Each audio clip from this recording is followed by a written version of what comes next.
Hello, my Buffalo Thousand Nation. How's everyone doing today? Hopefully, everyone's having a great day. If not, I hope it gets better from here. We are back with another Lazy Masquerade. That's right, this is Volume 3 of the Five Scary True USA Horror Stories. This one is Florida, Connecticut, Iowa, New Hampshire, and Wyoming. I really do like them. It's kind of like we're all sitting around a campfire. So, keeping that in mind, go ahead, turn them lights down low, put on something comfy, cuddle up with someone special. Let's get creeped the hell out. That's where I'm at today. I want to get creeped out. That's right.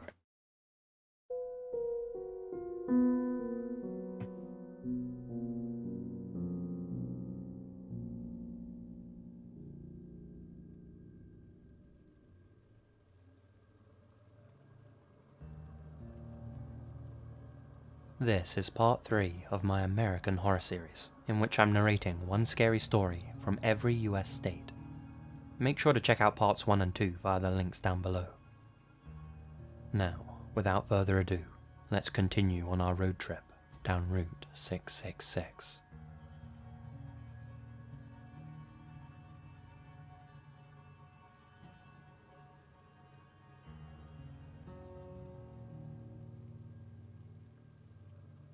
I live in Iowa.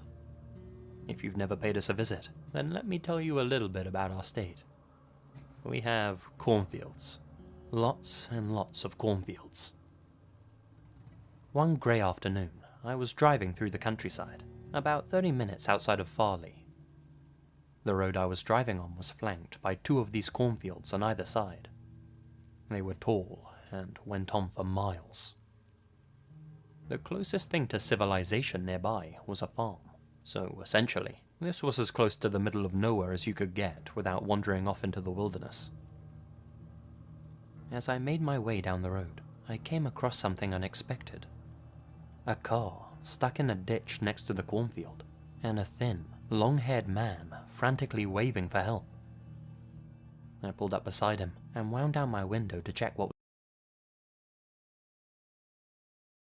I'm sorry, but that sounds shady as shit. I don't get me wrong. I'm all about helping people, but keeping in mind that this is like some what's it called, scary true USA horror stories. I want to stop for fuck. No, I mean like I just came on my and be like, yeah, bud, I will call for you. I will call for you. I ain't fucking stopping. I'm being fucked up, bud. Was wrong. Hey stranger, having some car trouble here. Could you lend me a hand? I nodded, pulled over in front of his car, and hopped out of my truck. Damn man, what happened? Oh, the darndest thing. A damn critter jumped out of the corn here, and I swerved to miss it. Ended up in the ditch. No good deed goes unpunished, right? I felt for the guy. I mean, his car was a hunk of old junk. Like he just said, no good deed goes unpunished. Man, no, no, no.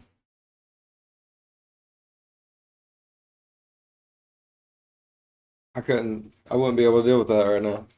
Nope. I'm like, why you gotta say it like that for, bud? Like, am I gonna get punished because I'm doing a good deed? Like, dude, you need to choose your words a little bit more carefully. Like, for me, please, please. And he looked and smelled like he hadn't had a shower since God knows when.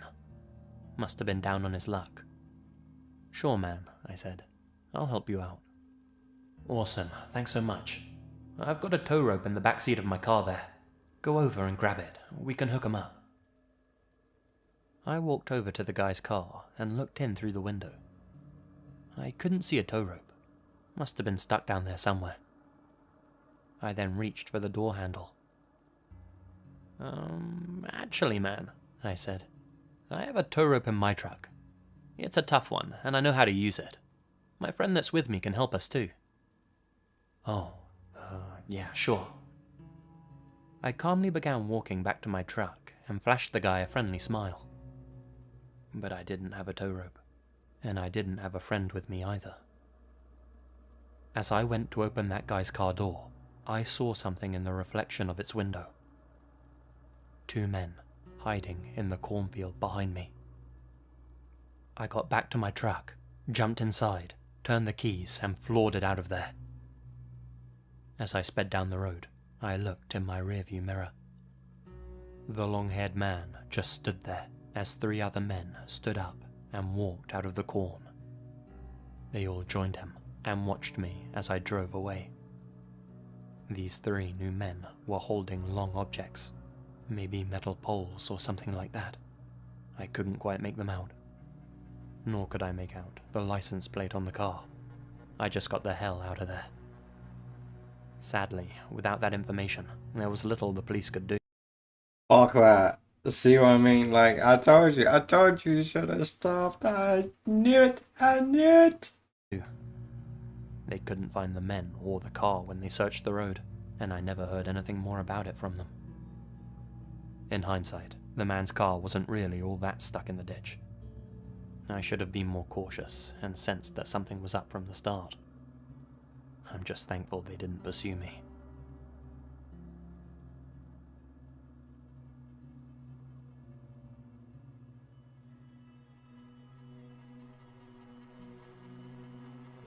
See what I mean? You just can't trust people no more. No more. Nope. I mean, you probably couldn't trust people that much back then either, but nowadays, like, shit gets stupid, bro. I hate to say that because I am the type of person I love to help people. See a need, fill a need, you know what I mean? But the way people are anymore makes you second guess who you are by nature, especially if you're someone who likes to help somebody else, really enjoys being able to think you made a difference in someone else's life. You have those few shits out there that just ruin it for everyone. And I hate that. I do. I really do. Because anymore, like, you see someone walking down the side of the road, you don't want to stop and pick them up. Because, like, why the fuck you walking down the side of the road? I don't know who you are. I don't trust you. It ain't happening. Nope, I ain't stopping. I ain't helping. And that's awful.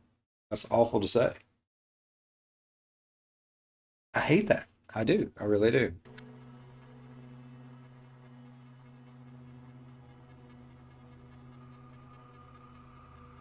There are a lot of crazy stories from Florida, but Mannequin people?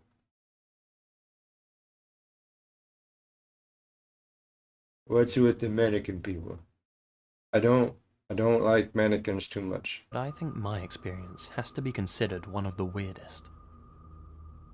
It took place 2 years ago on a woody trail in Lee County, and I swear it's 100% true. My girlfriend and I were driving home one night, and at one point or other must have taken a wrong turn somewhere. We were coming home from a weekend break, and were taking an unfamiliar route back. Sorry, I'm trying to do this on a full belly. Just got done having breakfast for supper. It was so good. There was some sausage, some buttermilk biscuits, some cream of wheat. I love cream of wheat. I really do. It's good shit. It was dark. And very filling. Like, I ate my bowl. I wish there wasn't enough. Sometimes I forget how it just hits different.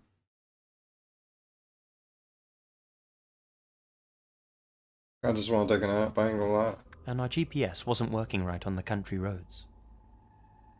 We were both getting pretty frustrated when, by chance, we saw another car parked up ahead of us in the distance. All the doors of the vehicle opened, and 4 figures stepped out. Perfect, we thought. Maybe they can help us. I rolled down the driver's side window and slowly drove up to where they were. I called out to them, asking for directions. We must have only been about 20 feet away from them, and noticed that they were all standing with their backs to us. They were frozen still, completely motionless. "Hey, are you guys okay?" I asked. No response. I drove up right next to their car, and again, I asked, "Well, are you okay?" In total unison, they all turned their heads to look at me. And when I say their heads, I mean only their heads. Some of them twisted their heads so much they were on backwards. The rest of their bodies remained perfectly still. What? But the worst Why? part was their faces. When I saw them, I swear I felt like I was going to faint.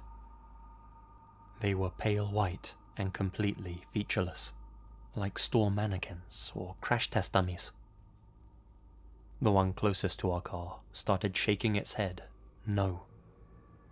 Its head was moving very fast and jerky, and only became faster and faster. They all turned their bodies to face us. Sorry, I had to. Oh, fuck. Do you need help?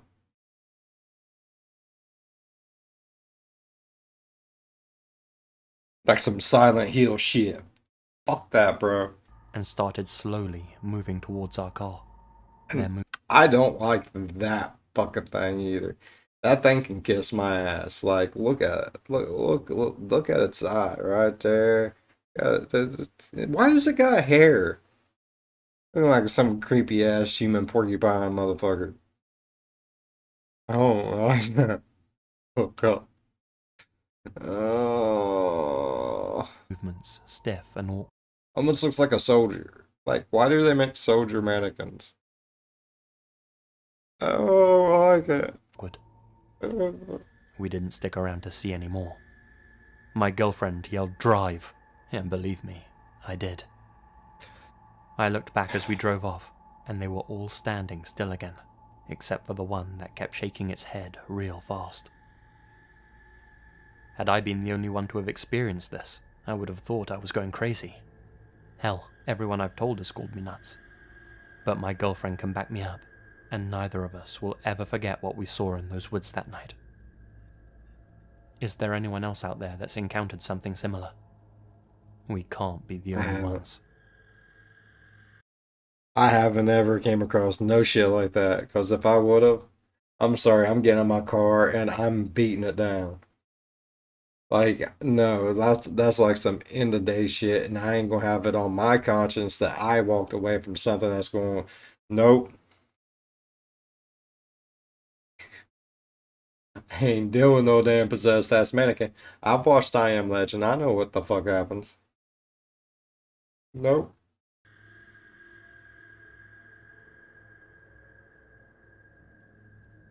Oh.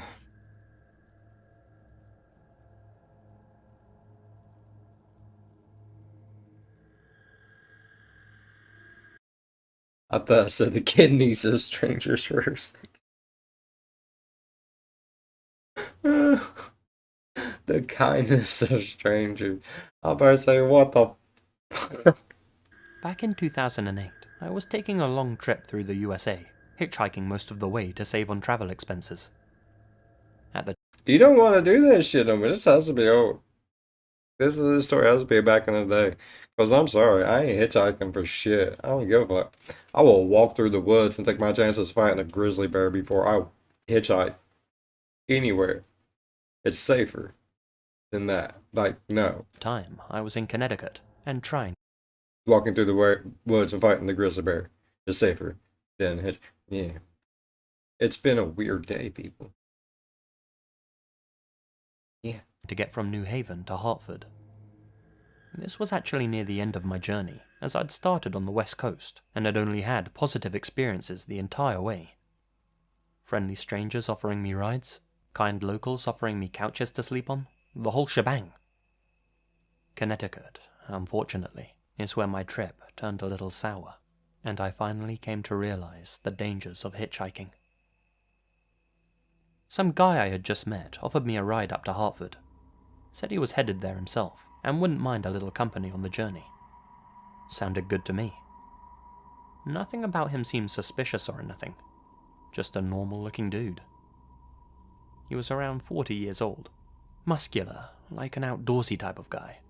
Had a picture of his family on the dashboard, a crucifix around his neck, and spoke real polite and friendly. We started rolling on down the road, and he gets to talking with me. Conversation was light-hearted and jovial, and we spent a lot of the time sitting back and listening to country music on the radio. I threw myself I out the asked car. him what he had been up to that day before he picked me up. He told me nothing major, just saying goodbye to a few friends he had been visiting in the area. Somewhere between New Haven and Meriden, this guy's demeanor suddenly changed. His face went from smiley to serious. The whole atmosphere in the vehicle became darker. I tried talking to him, but he stopped answering me. After about 10 minutes of the silent treatment, he finally spoke. "You know," he said, "when you asked me what I'd been up to all day, I told you I was saying goodbye to friends." Yeah, I replied, not really sure what he was getting at. "I ain't got no friends in New Haven." "Oh," I said, a little unsure of how to feel. There was a long pause as I waited for him to tell me the punchline to this joke or whatever he was building up to. He didn't say anything. I waited a good 30 seconds before asking, "So, what have you been doing all day then?" He turned off onto some thin country road. Bro, you probably don't want to know what the fuck you been doing. I don't want to know what the fuck you been doing. And I'm not even in the damn car. I would have tucked and rolled out that son of a bitch. Oh, I would have. I don't give a shit. Not today, Satan. Not happening. No, sir. With trees lining either side. This definitely didn't feel right. The guy sniffed, and, with a blank expression, simply replied, "Digging a hole." My heart was pounding fast now, and became faster as we drove further down the lonely road, the surrounding trees becoming more. What kind of hole? Like a hole for yourself, a hole for someone else, a hole for me, a hole for a tree, hole for a septic tank? Like, there's a lot of holes you can be digging, but you need to be a little bit more fucking specific on how big, how deep, and what the hole is for. Dense. In that moment, I questioned whether jumping out of the car would have been an overreaction. I decided it wasn't. I unbuckled my seatbelt as the guy began gaining speed, opened the door, and flung myself out of the vehicle. I didn't know what this guy had planned for me, but I didn't want to be a part of it. I rolled on the ground, scraped but mostly uninjured. The guy's car came to a complete standstill up ahead of me, and the red reverse lights came on. He started flooring it in reverse, coming back to get me. I darted down the road, back the way we came, all the while with this guy catching back up to me. I had no choice now. I ran into the woods on my right side, where his car could no longer pursue me. I rushed through the foliage and heard the guy slam his car door, hollering about how I was a stupid so-and-so and how I wasn't going to get away. From the sounds of it, he was chasing behind me, though I didn't dare to turn back and look. I refused to stop moving. Adrenaline is a hell of a thing, and it carried me far enough and fast enough for that guy to lose track of me. When I finally felt like I had lost him, I found a spot to lay low and remained hidden in those woods for a good hour or so. I eventually made it back to the main road, found help, and called the police. I gave them a full description of the guy and his vehicle, and, being the sweethearts they were, they gave me a ride to the nearest town. My trip across the USA taught me many things, mainly that most people are inherently good, but I have no doubt I encountered evil that day. The way he was able to shift gears so quickly from friendly to stone cold. That's the part that keeps me up at night. I'm sorry, bud, but I would have jumped out of that car like a long time ago. Would have. Most definitely. Broke Neck Woodland. I don't like the fucking sound of that. I was walking alone through the woods one fall afternoon, drinking in a little nature. New Hampshire in the autumn is particularly beautiful in my opinion, and I like to get out as much as possible. I was strolling through a lonely part of the trail I was on. Nobody else was around, and there were no sounds except for the birdsong and the crunching of leaves under my boots. Out of the blue, I'm hit by this uncomfortable feeling. That's something, man. You know how in the movies, when someone says they feel like they're being watched? Out of the blue, the trail I was on. Nobody else was around, and there were no sounds except for the birdsong and the crunching of leaves under my boots. I thought I saw something right there. Out of the blue, I'm hit by this uncomfortable feeling. You know how in the movies, when someone says they feel like they're being watched? Well, this uncomfortableness was how I imagine that feels. Somebody's watching me. Then, right up close to my ear, I hear a deep, raspy voice. Hey, you wanna see something? It felt so close. Bro, don't turn around. Don't say yeah, sure. Don't say like what. Just turn around in no way, shape, or form. Stay looking straight ahead and run like fuck. Because best case scenario, and the best case scenario is still pretty fucked up. It's gonna be some dude wearing a trench coat with nothing underneath of it, and he's gonna show you something you really don't want to fucking see. Worst case scenario, you're gonna die.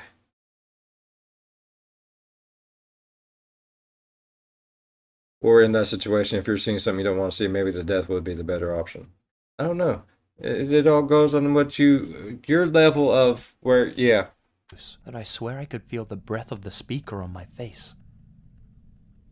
Up ahead, on a high, thick branch of an old, tall tree, I see the figure of a man standing with a noose around his neck. It's tied to the branch he's standing on. As my eyes meet his, he jumps.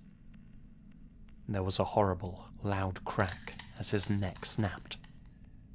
His body flailed and jerked like a worm attached to a fishing hook. Even though he was high up and a ways away in the distance, I could seem to make out his face, clear as day. He was smiling like a maniac, with huge, wide eyes that had no eyelids. They looked like they were bulging out of his skull. That face, I'll never forget it. It's burnt into my mind.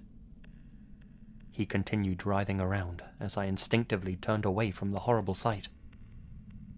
When I turned back to look again, there was nothing there.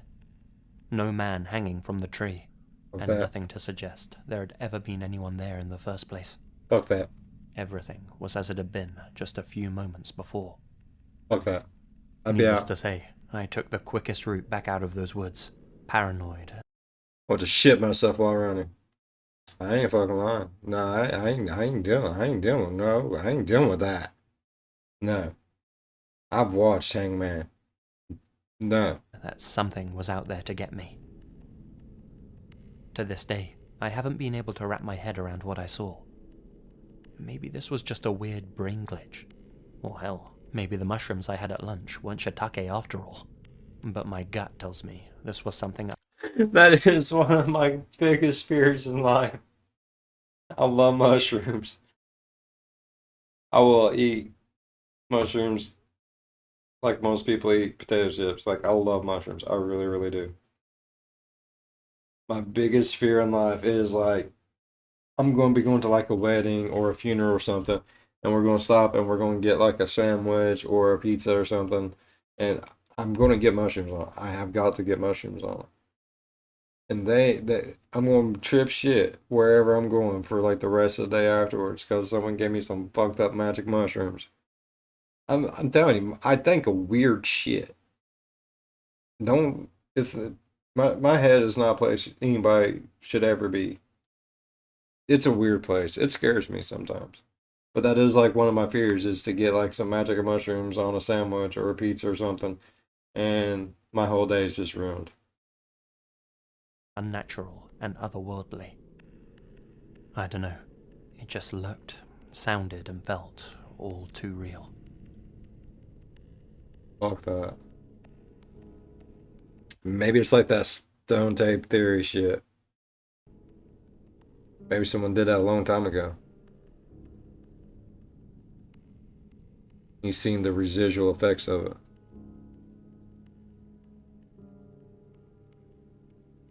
Target practice. A few years ago, my cousin and his father were out hunting in a remote section of southeast Wyoming. My cousin was young at the time, maybe 12 years old, and his old man was teaching him the ins and outs of hunting. They were both kitted out in high-vis jackets, along with all of the necessary hunting gear. At one point, his dad became a little distracted by something, and my cousin was free to wander around a little. He scoped out the area. It's then that he noticed a furry little creature atop an incline ahead of him. It was standing completely still, and made for an easy target. My cousin raised his rifle and steadied his aim, placing his sights firmly on the creature up ahead. The shot was pretty much guaranteed. He began to apply pressure to the trigger. Just before firing, his father came bounding over, and, with a scream of "Wait!" grabbed the barrel of the rifle and managed to push it off target. The shot rang out into the cold morning air. As it did, the critter my cousin was hoping to shoot rose up from the ground. It wasn't an animal at all. It was a Davy Crockett coonskin-style hat attached to the head of another startled hunter.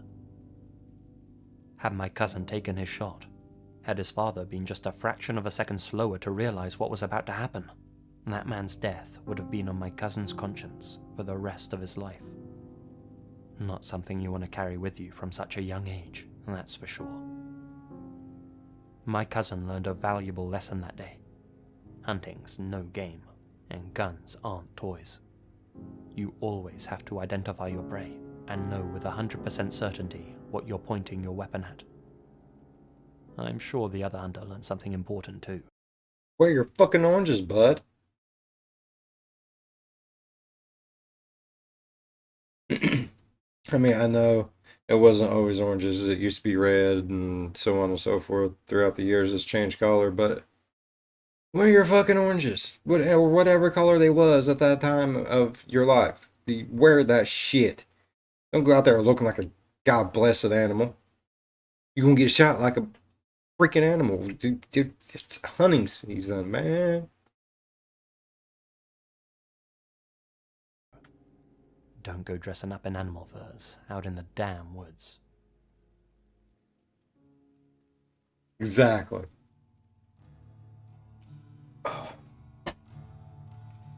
Excuse me. Thank you very much for listening. All right. I do enjoy them. Like, it's literally like sitting around a campfire telling ghost stories. I love that kind of shit. I do. And if you guys don't, I'm sorry. But I do, so it is what it is. Hopefully you guys do as well. If not, I mean, I do apologize. At least I'm entertained, I guess. I don't fucking know. Alright. Yeah, don't go into the woods without the collar on that you are supposed to be wearing to let people know that you are not an animal. 'Cause you might get shot in the face. Or the back of the head, evidently. Oh shit. That's too much. Alright. If y'all enjoyed today's story as much as I enjoyed today's story, please go down there and shoot the thumbs up button right in the face for dressing up in a Davy Crockett hat. That little son of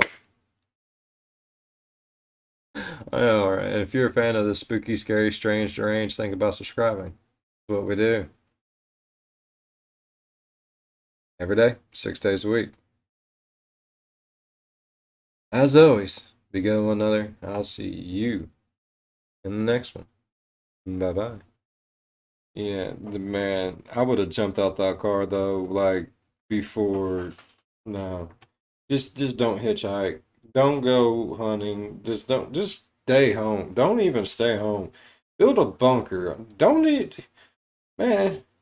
We need to stop doing these stories, cause I'm telling you what, between all the channels we watch, I'm scared to do shit. I just want to be inside of a bubble, and then I'm even scared of that, cause what if, someone farts like atomic dust into my bubble and then I still die? It could happen.